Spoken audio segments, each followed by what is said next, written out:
The human research vessel drifted through the dark silence of space, its lights glowing softly against the endless stars. It had been a peaceful mission, to explore a distant system and gather data about new planets. The crew worked calmly, sharing jokes, running tests, and talking about home. Then, without warning, everything changed. A massive shadow fell over the ship. The radar screens flashed red. Before anyone could react, a strange energy beam struck, shaking the vessel like a toy. Lights flickered, alarms blared, and metal screamed under pressure. Within seconds, their communication systems went dead. The crew scrambled to defend themselves, but they were explorers, not soldiers. The alien warship surrounded them easily, its dark hull covered in symbols that no one could read. In moments, the humans were overpowered. They tried to send a distress signal, but the transmission was jammed. One by one, they were taken, their ship captured, their mission destroyed. When the smoke cleared, the aliens moved among the wreckage, studying the survivors. Their tall, cold figures showed no emotion as they examined each human-like specimens in a lab. The surviving crew members were bound and transported aboard the alien ship. The air there was heavy, thick with an unfamiliar smell that burned their throats. Among the prisoners was a quiet human engineer. He didn't struggle or shout. He just observed, watching the way the aliens moved, how they communicated, how they operated their machines. He noticed details others missed. The slight delay in the guards' responses, the way energy shields hummed before resetting. His calm expression made him seem harmless, almost invisible among the frightened crowd. The aliens misread his silence as fear. To them, humans were soft creatures, too emotional to be dangerous. They placed him in a low-security cell with minimal restraints, confident he posed no threat. His small cell had cold metal walls, a faint hum from the power systems, and a narrow slit through which dim light filtered. Every sound echoed, the footsteps of guards, the hiss of air vents, the distant clang of doors. But the human didn't waste time feeling hopeless. Instead, he studied the pattern of lights that blinked outside his cell. He counted seconds between guard patrols. He listened for changes in machinery. His mind, even in captivity, was at work. Days passed. The aliens continued their study, taking the humans for tests and returning them weaker each time. But the engineer waited, thinking. He knew that surviving wasn't just about strength. It was about understanding. And slowly, as the aliens ignored him, he began to understand their routines, their confidence, and their mistakes. He didn't plan to fight them. Not yet. He planned to learn. Because he knew one truth the aliens did not.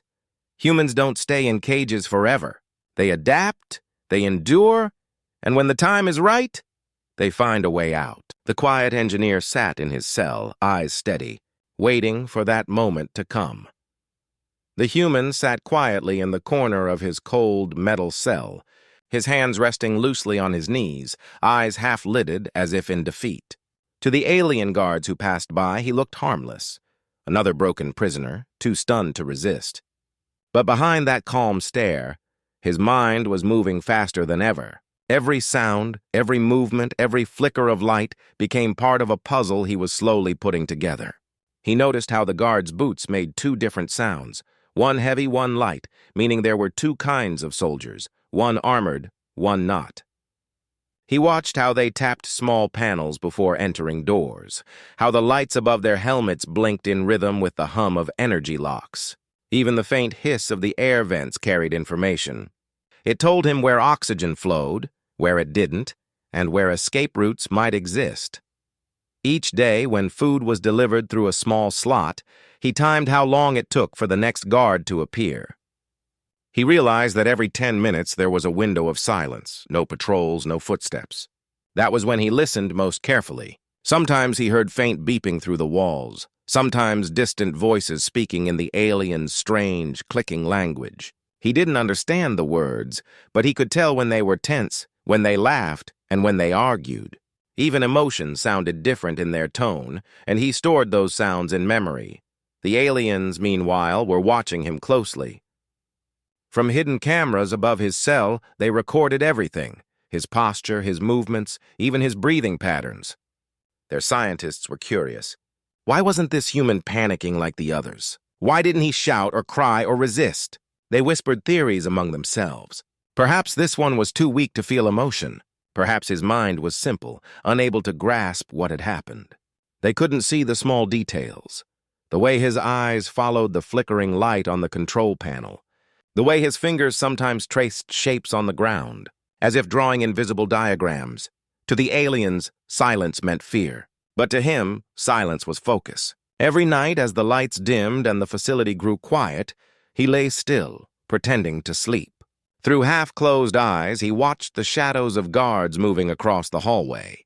He noticed that one guard always lingered near the energy control panel longer than the rest. Maybe out of habit, maybe carelessness. Either way, it was something he could use.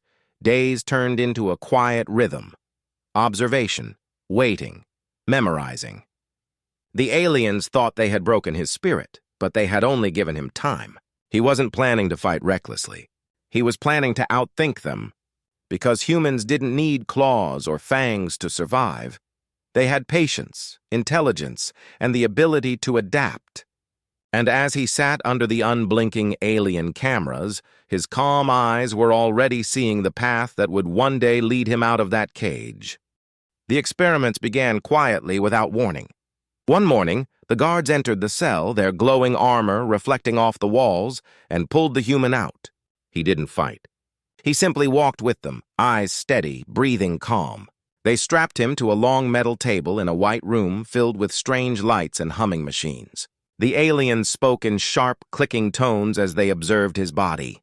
They wanted to know how much stress a human could handle, how long one could go without food, without rest, without warmth. They didn't see cruelty in what they did. To them, it was only science. But for the human, it was a test of something deeper: endurance, willpower, and patience. Days blurred into each other. Sometimes they left him alone in silence for hours, maybe days, the lights never changing. Other times, they kept him awake under constant noise and brightness. Hunger came next. No food, only small drops of water. His body weakened, but his spirit did not. When he was finally returned to his cell, bruised and tired, he didn't collapse or shout. Instead, he sat down, closed his eyes, and smiled faintly. The aliens noticed it too, and it confused them. Why did he smile after suffering? What did he know that they didn't? What they didn't realize was that each experiment was teaching him more than they ever intended. When they carried him through the halls, he counted turns and doorways. When they hooked him to their machines, he studied the lights, the patterns, and the sound of the devices starting up. He noticed how one machine flickered when connected, how one scientist hesitated before pressing a button, small details that painted a bigger picture.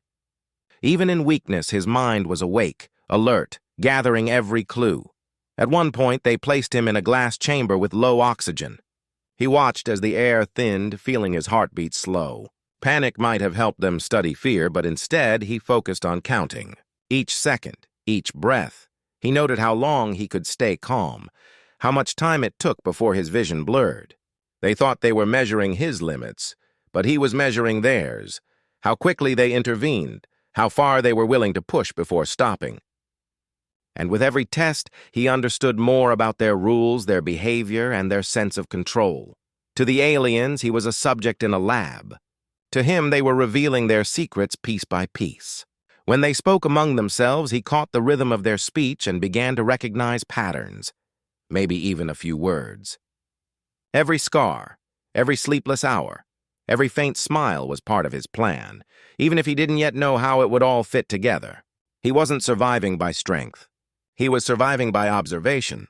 And while the aliens thought they were breaking a human, what they were really doing was forging one, stronger, sharper, and far more dangerous than they could ever imagine. That night, something unusual happened. A faint sound, almost too soft to notice, echoed through the cell. The steady hum of the force field that kept him trapped flickered, cutting off for less than a second before returning. Most prisoners might have thought it was nothing, but the human's mind caught it instantly. A system glitch, a weakness. He didn't move or react. He only sat there, pretending to be half asleep, but inside his thoughts raced faster than ever. That flicker meant the power grid wasn't perfect. It meant the cage could fail again.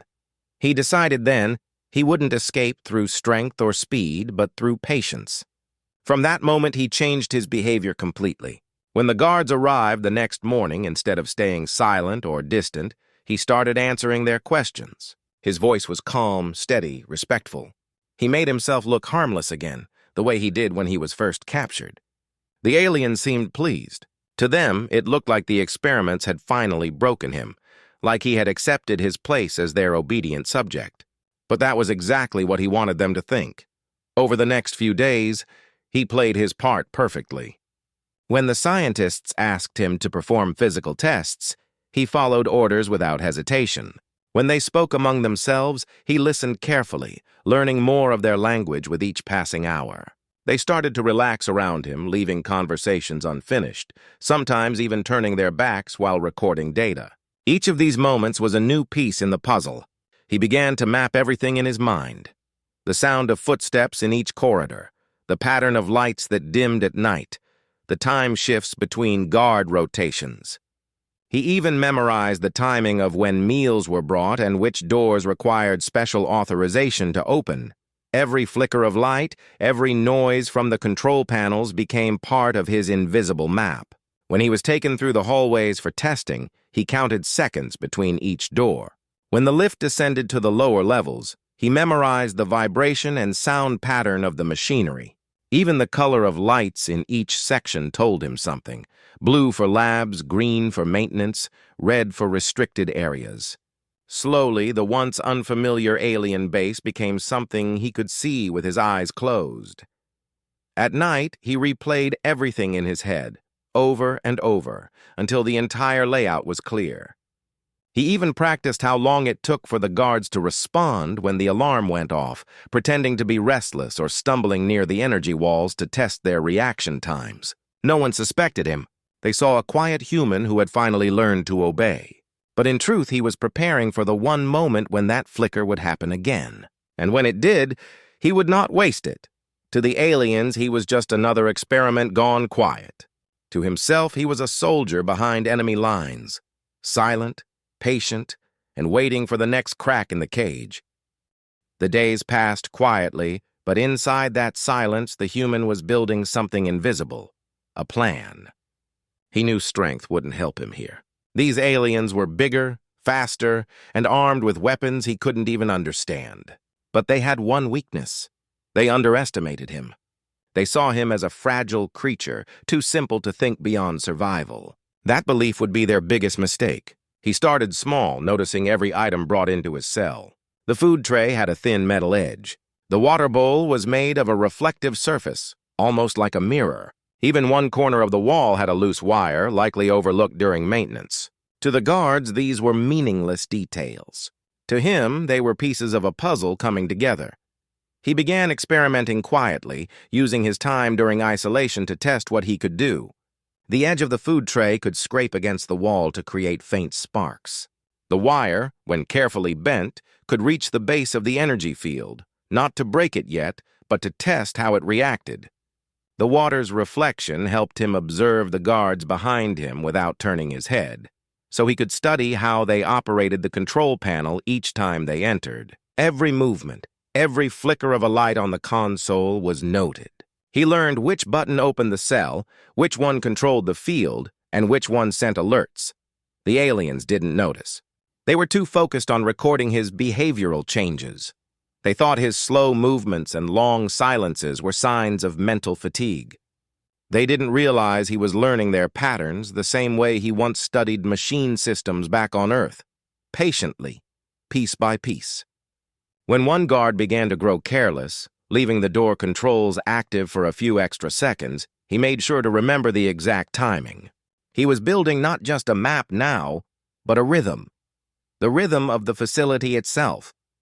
Sometimes, he would sit quietly and look at the bowl of water, watching the distorted reflection of the glowing field around him. It reminded him of home, of the light on metal tools, of how humans had always survived by turning scraps into strength. The aliens had their technology, but he had something they couldn't measure, human instinct. He wasn't planning to fight them. He was planning to outthink them. Every small act was a move in a larger game, one they didn't even know they were playing. By the fourth day, the rough idea of escape had formed in his mind. It wasn't perfect, but it was real. The tray edge, the wire, and the reflection, 3 simple tools, yet each played a role.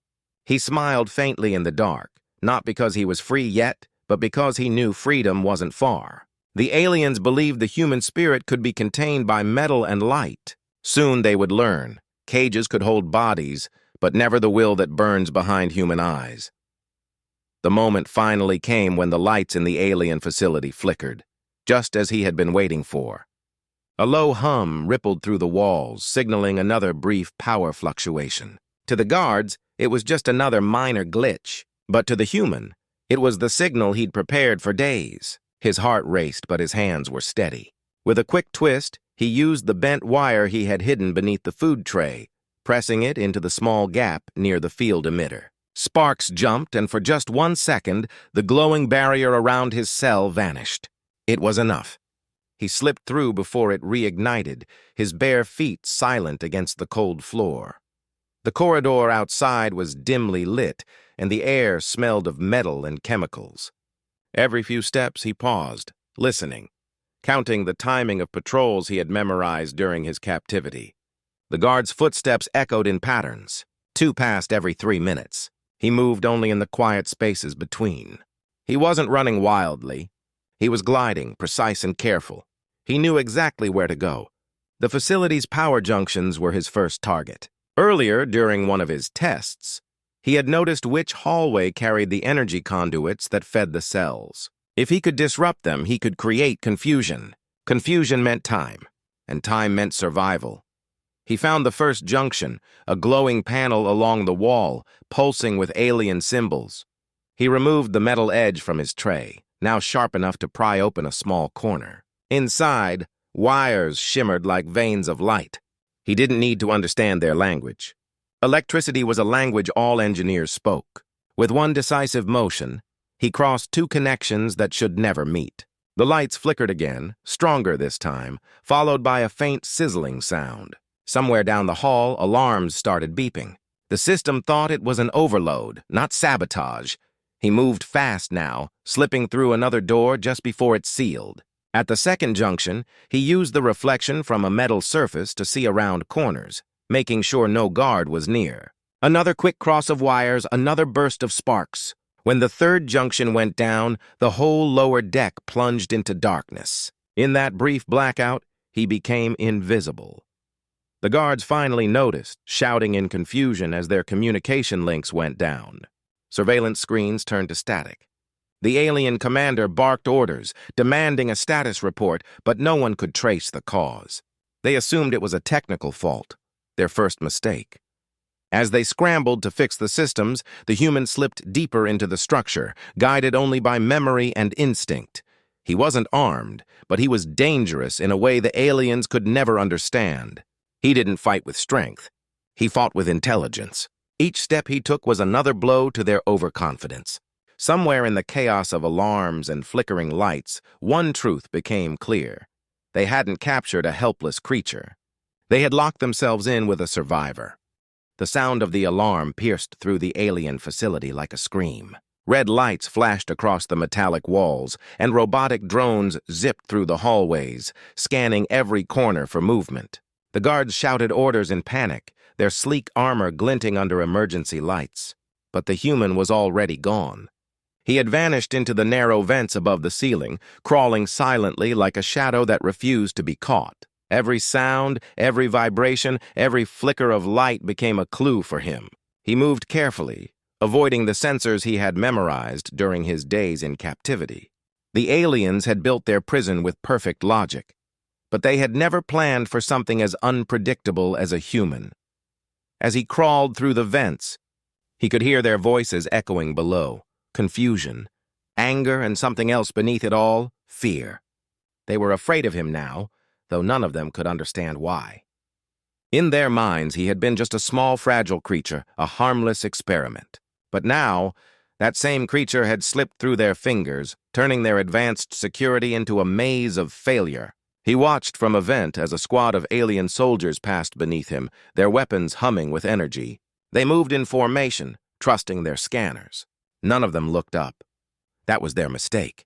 The human smiled faintly, not out of arrogance but understanding. Fear made them predictable. They relied on machines. He relied on instinct.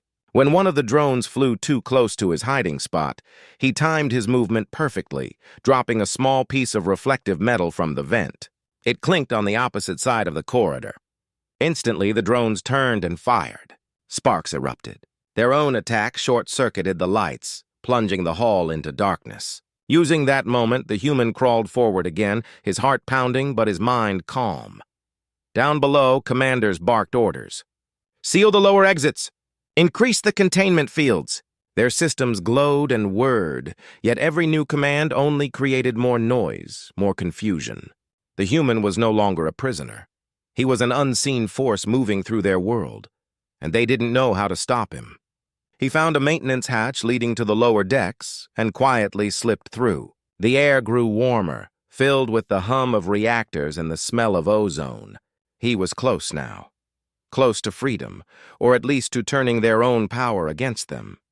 By the time the aliens realized he was in the power sector, it was too late. One of the screens flashed with a system alert. "Unauthorized access, reactor control override." Panic spread again. The humans' plan was no longer about escape. It was about showing them something they had forgotten. That survival wasn't about strength or technology, but about will. As the facility shook under the pressure of his sabotage, one alien commander whispered what they all feared. "He's not running. He's fighting back." In the dimly lit corridors of the alien base, the human moved swiftly, his mind racing faster than the alarms blaring through the halls. He had reached the detention level and rows of metallic cells glowing faintly blue. Inside them, other humans sat in silence, weak and hopeless, their spirits nearly broken. For a brief moment, he just stood there, breathing hard, realizing he wasn't alone after all. Then something inside him shifted. This wasn't just about escaping anymore. It was about getting everyone out. Using the stolen access chip from a fallen drone and a few quick lines of code he'd memorized from the control panels, he hacked into the central lock system. Sparks flew as he forced open the panel, rerouting the power from surveillance to the cell doors. One by one, the force fields flickered and vanished. The prisoners blinked in disbelief, their tired eyes meeting his. "Get up," he whispered firmly. "We're leaving." Some stumbled as they tried to stand, too weak from hunger and captivity, but his determination pulled them together. He guided them down narrow maintenance tunnels, moving through the shadows where the scanners couldn't reach. They didn't have weapons, armor, or any reason to think they could win, except him. His calm confidence became their strength. Every person who stood up made the next one believe it was possible. In a place built to control them, he gave them back their will. As they moved, he stopped at another control station, fingers flying across the alien interface. The system resisted at first, filled with security layers written in an alien script, but he was relentless. Within minutes, the facility lights began to flicker strangely. Doors started opening randomly. Security turrets turned, misfiring. The base itself began to rebel. The aliens had created machines they thought were perfect, but now those machines obeyed new commands. Human commands. Panic erupted among the guards as their own systems turned against them. Automated defenses mistook allies for threats. Drones flew erratically, their sensors scrambled. What was once a symbol of alien control had become a battlefield of chaos. Through it all, the human led quietly, not shouting or boasting. He gave short, clear instructions. "Stay low. Move when I signal. Don't stop!" His leadership didn't come from rank, it came from resolve. The other humans followed without question. They were no longer prisoners. They were survivors reclaiming their dignity. As they reached the hangar bay, explosions shook the walls, but he didn't flinch. He knew this chaos wasn't destruction, it was balance. The captors were learning what it meant to face those they had underestimated. By the time the alien commanders realized what was happening, their base was collapsing under its own systems. The humans were gone, slipping through the confusion and vanishing into the darkness of the alien night. For the first time, the aliens saw something terrifying, not human rage, but human unity. They had caged individuals, but what broke free was a force they could never contain again. Smoke drifted through the shattered corridors of the alien base, the sound of alarms blending with the echo of hurried footsteps. The surviving humans reached the hangar bay, their final way out. But standing between them and freedom was the alien commander, tall, armored, and surrounded by armed guards. The flickering red lights painted the room in chaos. The commander's voice, cold and distorted, boomed across the chamber. "You've caused enough damage, human. This ends now." Yet his soldiers did not advance. Their hands trembled, eyes darting between their leader and the defiant humans who stood, bruised but unbroken. The air was thick with tension. The commander expected fear. What he saw instead was calm determination, the kind that comes from people who have already accepted risk, already faced death and chosen to stand anyway. The human at the front, the same one who had escaped his cell and freed the others, stepped forward. His clothes were torn, his face streaked with soot, but his gaze was steady. He looked nothing like a soldier, yet in that moment he carried the strength of every person behind him. The alien guards shifted nervously, unsure of what to do. They had seen their systems collapse, their drones malfunction, their walls turn against them, all caused by the one they thought was harmless. The commander tried to regain control, shouting orders that no one followed. The human tilted his head slightly, almost pitying the creature who had underestimated him. "You should have never built a cage for something that learns," he said, his voice quiet but powerful enough to silence the room. The commander froze, confused for a moment, then his expression twisted in realization. Before he could react, the human raised the stolen control pad, an alien device he had reprogrammed in secret. His thumb pressed a single key. A low hum filled the air as lights dimmed, machinery powered down, and the floor beneath them began to vibrate. One by one, weapons lost power. Engines shut off. The base, once a symbol of alien dominance, went silent. The commander lunged forward in anger, but his steps faltered as the gravity stabilizers failed. Sparks erupted from the walls, and the great warship docked above the hangar lost control, its engines flickering like dying stars. The humans didn't move. They watched as the towering figure stumbled, helpless in his own fortress. It wasn't revenge that filled the humans' eyes, but clarity. He wasn't destroying them out of hate. He was ending something that should never have begun. The silence that followed was deafening. The humans stood together, surrounded by flickering lights and the hum of collapsing machinery. The alien soldiers, stripped of power and order, lowered their weapons and stepped back. The human turned, looking at his fellow survivors. "Let's go home," he said simply. As they walked toward the transport shuttle, the commander could only watch, powerless, defeated not by superior strength, but by the very intelligence he had tried to cage. That day, the galaxy witnessed a truth too old to forget. Humans might bend, but they never break. Weeks passed after the daring escape, but the story of what happened on that distant alien world spread faster than light. Every major broadcast across the galaxy replayed fragments of the event, the destroyed facility, the disabled ships, and the image of a small group of human survivors walking out of the smoke. They called it "The Day the Cage Broke." At first, many aliens thought it was just a rumor, a story too impossible to believe. How could one human outthink an entire military base? But soon, testimonies from the alien soldiers themselves confirmed it.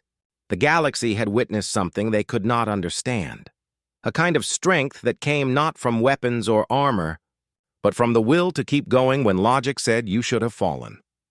In council meetings across different star systems, alien leaders debated what had gone wrong. Some said the humans were unpredictable, too emotional to be measured. Others said they were dangerous and should never be underestimated again.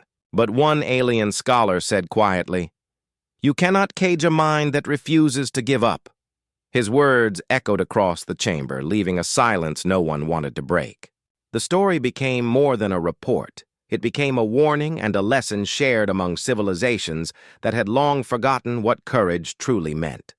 Meanwhile, far from the noise of the media and politics, the surviving humans had found refuge on a small planet, peaceful, quiet, and green. They worked together to rebuild what they had lost, not for revenge, but for survival and hope. Their camp was simple, made of scrap metal and salvaged tools, but it was home. At night, they would look at the stars, knowing that somewhere out there, billions were now watching humanity with new eyes. They had become a symbol, proof that no matter how harsh the universe was, the human spirit would always find a way to rise. One evening, as the sun set behind the horizon of their new world, the lead engineer sat beside a small fire, repairing a broken communicator. When one of the younger survivors asked why he worked so hard to send a message to Earth, he smiled faintly and said, "Because someone should know we're still here, not defeated, not broken, just human." His words carried the same quiet strength that had guided him through capture, pain, and escape. The same strength that had once turned an alien prison into a lesson for the galaxy. And so, while alien historians wrote about the day the cage broke as an event of rebellion, humans remembered it differently, as the day they reminded the universe what it means to be alive, to fight, and to hope. The galaxy learned to fear their resilience, but also to respect it. For in every heart that beats, in every hand that builds again after loss, there is something uncontainable, the unbreakable power of the human spirit.